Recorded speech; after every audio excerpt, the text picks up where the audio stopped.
All right, everybody, we made it to Sunday. We're going to go over this. It looks a little confusing on paper, but I promise it's not as bad as it looks. Called Legoland 4-time. You have burpees to target, ideally from our standing reach, 6 inches above where those fingers are reaching is where we're going to try to get under for our burpees to target. I don't have anything here that'll be there, maybe the ceiling, okay? So as I go into my burpee, try to get those feet where they land flat, so that way as you go into that jump overhead, you're really extending. The goal of burpee to target is to get you to jump a little bit higher than you normally would, which taxes you a little bit more than a regular burpee would. It starts, this is where the reps look confusing. It says 25, 20, 15, 10. You're not doing all those burpees in a row. You're gonna do 25 burpees to target. You then move on to the row. You'll then move on to the double unders. Then you come back to the 20, and then the row and the double unders stay the same. So we have 20 minutes to get to this workout. You have 25 burpees to target start at 500 or 450 meter row, 75 double unders. Okay, wherever we're at with double unders, scaling at the high jump singles or singles will be fine as well. Then 20 row, double unders, 15 row, double unders, 10 burpees to target finish on the last round.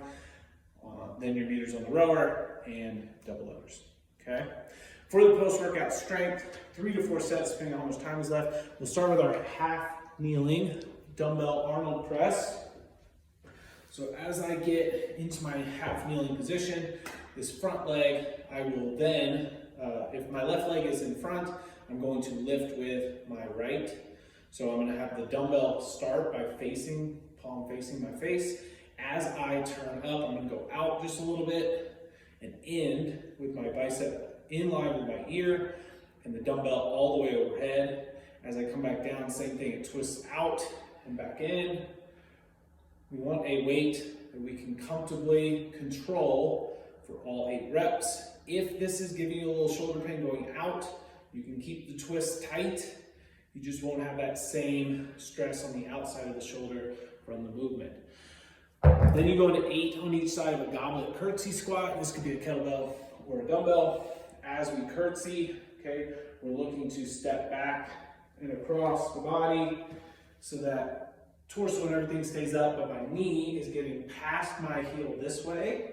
You can see the angle of this leg coming out, but I'm staying upright. Once you do all 8 on one side, before you switch to your other side. Okay, so that should test those insides of the legs, outside of the legs, a little bit different than your normal squats would. And then 25, so you gotta pick a pretty thin band with tricep push down. As we get here, I want a little bit of tension in this position above 90 degrees. So that way as we push through the range of motion, you still have tension here, push. 25 of those. I want you to see if you can really control them and not just do this.